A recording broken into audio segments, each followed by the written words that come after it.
What's up, everybody? My name is Christopher. This is Leighton, and this is the Oosthuisen Show. And today we're talking about, I don't know if it's a sad or emotional, but it's a important topic, and that is dealing with the loss of a pet or a dog, more specifically in our cases. But before we get right into that subject, we're going to talk a little bit of a word from our sponsors. So our main sponsor, of course, Partners Dog Training School. We're heading into that summer period now where training takes on a slightly different meaning. Obviously, we want to watch our pets around the heat. Make sure if you can't put your hand down the pavement, you know, the basic test, that means too hot for your dog to be outside. We changed all our protocols here at the school. We have a lot more water sports, and we do a lot more, obviously, in air conditioning. But, you know, make sure you look after your pets, especially considering that tonight we're going to be talking about the loss of a pet, and we want to make sure that you know, everyone understands how to cope with that and how to deal with that and so on.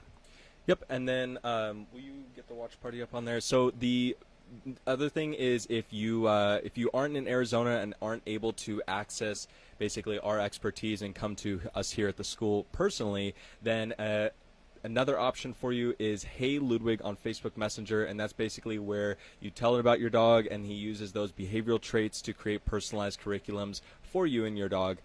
We're also doing a ton of, obviously, online content on the podcast. For the podcast specifically, the Oosthuisen Show, you can listen to us on Spotify, on Apple Podcasts, on Anchor, anywhere where you would normally get your podcasts.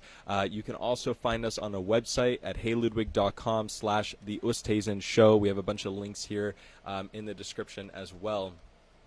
And now we'll get to kind of our topic for today, which is dealing with the loss of a pet. And now you've definitely gone through this a lot more than I have. So, you know, last week we kind of came up with this idea because last week, just as we were about ready to go on air, we got the sad news that my dad's dog had passed away. And what was sad about it is that he was a dog that had been around the school for the last 10, 12 years. He was a rescue. Yep. He was known to everybody. Brutus was his name, German Shepherd.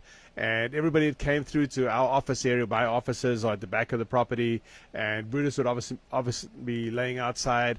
So now he's missed. And now that's kind of left a hole. And my dad was really upset about it. And that kind of gave us idea to talk about this and so on. Now, you know, over the years, obviously, as you all know, we've been doing this for a long time. I've been in this game probably 30 years. Probably the number one sad, but yet, I want to say happy, but happy in a different way, thing that we have to deal with is the loss of a pet. Every 8 to 10, 12 years, that's generally a cycle of a dog's life, and a cat's life, and other animals as well. I know people that feel the same way about horses. But every 8 to 10 years, we kind of go through this. And the way I've learned over time to look at this is that, you know, I look at the happy times that we have together. Very many people will reach out to us, will email me, will text me, tell me about the loss of their dog. It's often former clients that I've trained. And, you know, I remember most of the dogs we trained, but it's kind of hard when you reach that. I think we're at about 35,000 dogs. We don't remember them all. We're about 40 now, yeah. 40,000. Wow, that's crazy when you think about it. To put that in perspective, by the way, 40,000 is more than most people will ever see in a lifetime, never mind the amount of dogs that they train. It doesn't even come close. It's, but you know, the way I've always spoken to people, and I often get this question, so what do I do with my dog? You know, my dog is old, my dog is, you know, it's got some kind of a medical condition. And generally the way I approach this is, and my suggestion to everybody is, you know, look at it from the point of view of quality of life. If your dog has a fairly decent quality of life, it's worth investing the time, investing the money, you know, doing those treatments, talking to your vet about it. Can get really expensive. I mean, cancer treatments are crazy expensive, but it's about that quality of life. And if I feel that the dog's quality of life is going to suffer, or if there's really no solution to that, then I generally nudge people towards, like, you know, it might be time to say goodbye. But the most important part of all of this stuff is everybody is different. What you decide you want to do is different from the next guy. We have a very good friend, Brittany, that rescues animals or dogs, and she specializes in dogs that have got serious medical issues, cleft palates, unbelievably complicated things. And I sometimes look at them and look at her and say, why would you do that? But it's up to them, you know. And even behavioral issues. Like if a dog has such severe behavioral issues, and obviously we're a behavioral training school, so that's usually what people come to with, is basically we're the last chance for both the dog and for the family to be able to save this dog, or either having to do training, or basically they're going to put them down, which is a lot of pressure. But there's not every single dog out there is trainable in terms of their behavior and so forth. And if their quality of life is affected because of that, Right. like if they have to be either kept in, kenneled, or if they have to be kept in a crate all day long because they just can't be outside or they can't be interacting with humans, then even though it sounds terrible, that dog is not living a joyful and happy life. And a lot of these aggression issues are just the dog being miserable. They're just not Exactly. happy, and this is their way of lashing out or their way of dealing with or Yep. coping with the stress and so on. So going back to our the sort of the subject for tonight, there's lots of help out there, and you've got some great sources. Can you pull that up and go through that? So there's a couple. There's actually a few books, and let's see if I can bring them up here. Yeah, and while you're pulling that up, you got it? Yeah, it'll take me about 10 seconds here. One of the things, as I said earlier on, and I'm going to keep coming back to this, everybody's different, and it's perfectly okay for you to feel heartbroken. My dad, last Wednesday, Wednesday, when his dog passed away, we buried his dog on Thursday morning, and he was absolutely devastated. He was crying. He was just an emotional wreck, and he's a very emotional guy, and I'm probably not as emotional as that, but everybody is different. When I've had dogs die, it's very sad. I remember the first time that Christopher had to deal with the loss of one of our dogs. It was Izzy, and we did the thing. We took him out. We actually went to the lake for the day, spent the day with him. He couldn't walk anymore. I had to carry him everywhere. 18 or 90-pound German Shepherd. But it was time, but we wanted to spend that last day, and sometimes that's good. We have a tradition here at the school that if we have a dog that is at that point in life, that the staff will go out and get them a McDonald's burger, and that's the dog's kind of like a last meal. Some people find that look silly, and other people think it's really cute, and it's really just dependent on what you feel. Yeah. And that's the part to remember. You got those books? Yeah, so there's a few books here that I found on Amazon that are supposed to be really good in terms of processing that grief. So you can see here, I've heard some really good things about this book called Goodbye Friend. Yep. By Gary Kowalski. And so there's a lot of things here. I think a lot of this stuff is really just processing, and it helps you kind of deal with that grief. It helps you remember the good times, because really that's what it's all about. Is unfortunately, God kind of cursed us with this amazing animal that loves us basically for our entire lives and never asks for anything in return, is fine doing whatever we want for very minimal praise, and then gives them such a short lifespan in the grand scheme of things, whereas there's a ton of humans that I definitely would rather trade for a dog many days of the week. And so a lot of this stuff is really just trying to remember the good times, and all of that is really processing and therapy. And then there's a book called The Rainbow Bridge, Yep. which we actually used to gift to clients that Yep. would deal with And we should really go back to doing that again, Yeah. because obviously we feel, I'd like this show specifically, to be able, like, we can send this to people that might be going through the loss, because Yep. It's definitely hard, and having that support system around you is really, really critical. But what were you going to say? Sorry. What I was going to off. say is that, this Rainbow Bridge thing, if you don't Yep. know, the Rainbow Bridge is kind of where a lot of people believe that their dogs go, and then they kind of cross over the Rainbow Bridge. There is actually a place called Rainbow Bridge. It's up in Utah, if I remember correctly. Isn't it like a dog sanctuary? Yeah, it's like It's a a dog dog sanctuary or place up something? there. And a lot of people take their dog's ashes and they'll ride up there or go up there and they'll go sprinkle the ashes and so forth. So, reading a book is sometimes good for people. There's a ton of information online, and reaching out to those people that really care and that understand. There's nothing really that you can say, when clients reach out to me and talk about it, there's nothing I can tell them that they don't already know, but it's just being able to have this conversation with somebody and so forth. We've got some tips that that we came up with. Yeah, real quick. I actually pulled a poem from the Rainbow Bridge here, and I think that it would be good if you read it. Oh, great. I You know. read that? Well, Thanks. You pull it up. You read Hey, it. you've got such a good voice. You always Yeah, talk about right. your accent being the best thing. So yeah, we'll pull this up, and then you can read it here. Oh, gosh. I know. We'll try not to cry. Yep. The Rainbow Bridge. There's a bridge connecting heaven and earth. It's called the Rainbow Bridge because of the many colors. Just this side of the Rainbow Bridge, there's a land of hills, meadows, and valleys with lush green grass. When a beloved pet dies, he goes to this place where there's food and water and warm spring weather. The old and the frail animals are young again. Those who are maimed are made whole again. They play all day with each other. There is only one thing missing. They're not with that special person who loved them here on earth. So each day they run and play until the day comes when suddenly stops playing and looks up. The nose twitches, the ears are up, the eyes are staring, and this one suddenly runs from the group. You have seen, and when you and a special friend meet, you take them in your arms and you embrace. Your face is kissed again and again, and you look once more into the eyes of your trusting pet. Then you cross the rainbow bridge together, never again to be separated.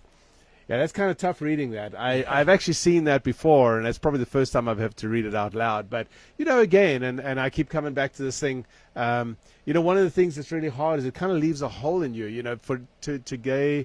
Sarah came to my office and said, hey, there's a dog waterer here in the office that was Brutus's waterer. And she said, Brutus is no longer here, so we don't have a need for this. She says, can I take that home? And for me, it was kind of like a finality. It's like, okay, I guess you can, because I don't know if my parents will get another dog. They're basically down to one cat at this point. But, it is that loss, and it's that hole. And when you get home, you don't have that bark to meet you and greet you at home. And I'm going to talk myself into tears here tonight. I can feel it. So there's a couple of tips we have for you on how to deal with this. First one is acknowledge the reality of the death. It sometimes takes a while. It takes sometimes for some people weeks and months. I remember when my mom passed away. This was it was actually 20 years ago, because you were about 6 months or a year old. Your mom reminded me the other day. And, I was dealing with a lot of different things at the time, and I realized afterwards I hadn't actually grieved, and it actually took a few years. Then one night I was lying in bed, and I was thinking about her, and I started crying. And it's like, what took so long? Well, that same thing happens with animals, and it's perfectly okay to feel that way. Now that we have Facebook, you can go back and look at memories, and you can process it in different ways. Some people like to look at pictures. The one person I worry about is Sarah when Maddie dies, because some dogs just have that special place. For me, and also I think for Christopher, Izzy was that dog. Izzy was the shepherd that kind of helped us start this school, and he was my drug dog, and I also cross-trained him in a bunch of other things. He was just an incredible dog. I got him from a professional school, Tom Rose School, and he just turned out to be an amazing dog. No matter what I taught him, he competed. He won just about every competition he went into, except one obedience competition which he didn't feel like taking part in. So we walked into the ring. He was a dog that had a phenomenal obedient pattern. He literally would score full marks and everything. He just walked into the ring with me that day, took a look at me, and just sat down in the ring. He's like, I'm not doing this today. And I'm like, are you kidding me now? Anyway, it's one of those little memories. And we have these memories of how, Christopher used to sleepwalk when he was a kid.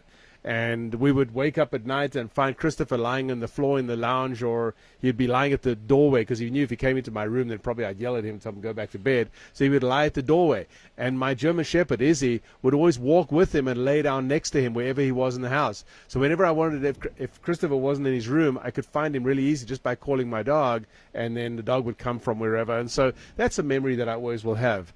Just before I locked Christopher in his room after that worked much better than a dog. But. Well, and just on that topic, so in terms of dealing with the loss, not only for yourself, but also for maybe family members or especially children, that can be really difficult.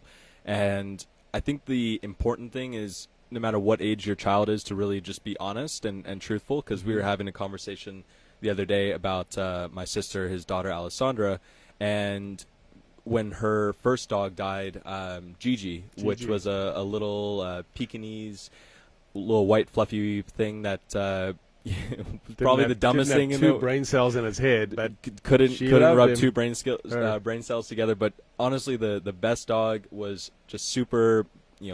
Literally, Alessandra is, I don't even know, probably 3 years old. Yeah, it must have been something. Yeah, like 3 years old. Incredibly rough on her. Like, just it would poke and prod her all day long, and Gigi didn't care. She would just sit there and take it.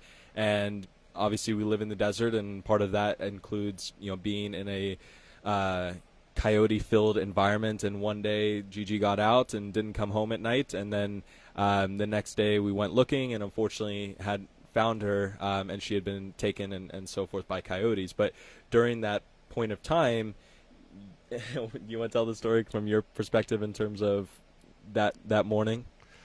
Yeah, I hate talking about these things because I always feel so bad for the dogs. But we live in the desert, and we live in a place where it's possible that we get coyotes in our doors, we get bobcats that come onto the grass, literally walk around our swimming pool, come drink out of our pool, and we go out of our way to make sure that our pets are kept inside. We don't let the cat outside, etc., etc. We try really hard. And, for the most part, we're successful. But every now and again, something slips up. And that particular day, Gigi had got out the door. And when all the big dogs ran inside, she didn't. And a few minutes later, that was it. So, just really bad timing. I mean, it just happens. And how kids deal with that, that's something we should probably talk about. That's what I was saying is how did you explain to So we told Alessandra at the time that Gigi had got missing. And, I always feel like sometimes with kids, you've got to be very careful because, especially if you study child psychology, because kids process things differently. I have a very close friend, Dr. Betsy Gilpin, who's been a client of mine for in the beginning and then later on a friend, and she's actually counseled Christopher when he was a little kid, when his mom and I went through divorce, and he spent some time with her, and Alessandra's been to her, and she is awesome. And one of the things that I've learned from her over the years is that kids don't see things the way we see things. So we sit there and we think, okay, it's this and this and this. And a child looks at it and thinks completely abstract. And if you talk to little kids and if you can get them to actually communicate with you without shutting them down, because most times adults screw the kids up. We try and get them to act like an adult, but they want to be a child still, That's why it's important that they have play and that they have socialization, they go out and do things, etc. If a child doesn't say thank you, it doesn't mean to say they don't respect it or appreciate it. They just don't process it exactly the same way. Well, so with Alessandra, we were nervous of showing her or telling her that her dog had been killed by coyotes. But then a family member slipped up a few weeks later and said, "Oh, really sorry about your dog. That coyote was really mean." And Alessandra's like, "What? Coyote was mean? What coyote?" Well, the story was out. And ever since then, Alessandra hates coyotes, which is really not fair to the coyote because coyote is just having dinner. It's harsh and it's reality, but it's not the coyote's fault. And I doubt that I'll ever get her to accept coyotes. So, we've got to be careful about those things. Well, and it's also just about, yes, it's not fun to be honest and truthful in terms of having to tell your child that a pet might be or that a pet is dead, but sometimes lying about that and not being truthful, the problem is that truth comes out eventually. Now it could be a decade and they probably won't care at that point, or it could be next week and now all of a sudden their trust in you is diminished. And so I think kids have the ability to process that information probably better than we give them credit for.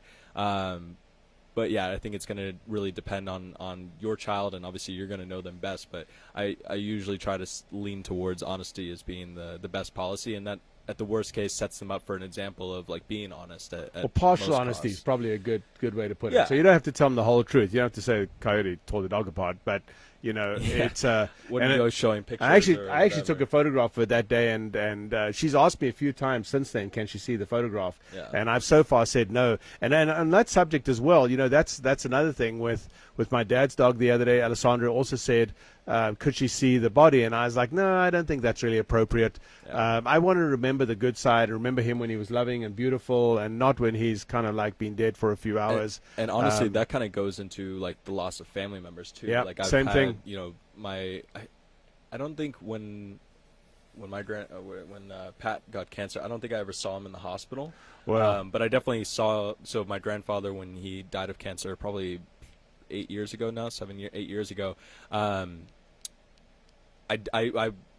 You guys specifically kind of kept me away from him during those kind of final week or two, because you don't want to ruin that image of someone that you would have seen as strength and optimism your entire life, and now all of a sudden they're obviously in a not the best state.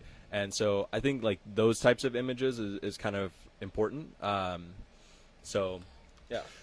And one of the things as well is that, when we talk about these things, that often comes to mind is the spirituality side of it. If you're a Christian, or if you believe, or whatever you believe in, it's sometimes hard, especially if you have a dog that passes away prior to, living out its life. I find it very difficult to have to make the decision of when to put a dog down. We come across it occasionally in training when we have extremely aggressive dogs that have bitten people, dogs that are trying to bite us or kill us. And even then, it's hard. And I kind of approach it from the point of view that, that's my job, that's my responsibility. I took on this thing, and I need to show strength and show leadership with both my clients as well as my staff. But I still feel, trust me, and that's just how you process. I come back to that again, how you process things. If you use spirituality or you use your faith, that's perfectly fine as well. The trick to remember, though, is that there are often no answers. I don't know why cancer exists. I can't think of a positive reason for that. When we've gone through hardship at our school, or my personal life, or in our lives, when I've lost dogs, I don't know what the reasoning is behind that. And I try not to look for those reasons, because you get bogged down in just total jargon. There's just nothing there, you know. And so the best thing to remember always, and I always come back to this, is you do the best you can. You want to go to sleep at night knowing you worked your hardest, or you tried your hardest. If you have a dog that's going through some medical issues, you do the best you can to fix that or to take care of it. And then at some stage, you just got to make that decision. And if you have to, then you have to deal with the passing on. And at that stage, you just got to remember how much you gave that dog. I use Sarah's little dog. Complete optimism.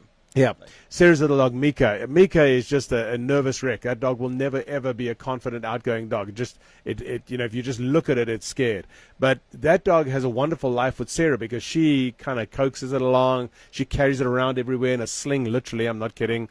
So that dog has a quality of life that it probably would never have had it been adopted by, many other people, or maybe never been adopted at all. So look at it that way. And when that dog does pass on, you look at the benefits and the positives and the love and the gain that you got from them. I also find having some type of memorable or memorial Memory. or whatever, something to pay homage to. And honestly, that's a again good one point. of the reasons why, again, we named HeyLudwig after my dog Ludwig, who passed away last year, was so that it could give me that kind of sense of homage, and to know that he helped us a lot with building the school, and now he's going to help us with the next stage of the school and of our mission and quest to help dogs. And I think there's that. And then I was in San Francisco when Ludwig died, or actually when he was getting towards the end of his life, and then probably literally the day before you called me and said that you guys were going to put him down the next day. And so I flew over that same day. I called the airline, and I was I got a flight because of it. And so flew over the next day in order to basically see him, in his last moments. But before I left for San Francisco, because I knew, that was probably 2 months prior, I knew he was getting to the end of it, and he was, hurting, and he had a lot of pain and so forth that he was in. And so I actually took a picture of him before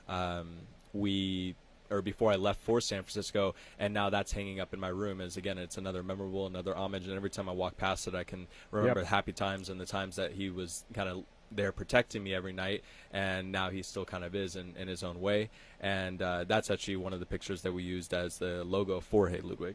And something else to remember, there's lots of other things that people do.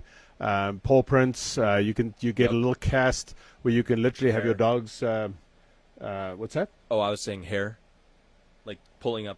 It's using some of their little hair. Yep. I really like the paw prints. I think that's a really great idea. It kind of gives you something to remember them by, and you can either frame it or you can keep it on a mantle or something. And then the other thing is cremating your dog and using either keeping the ashes or spreading them somewhere.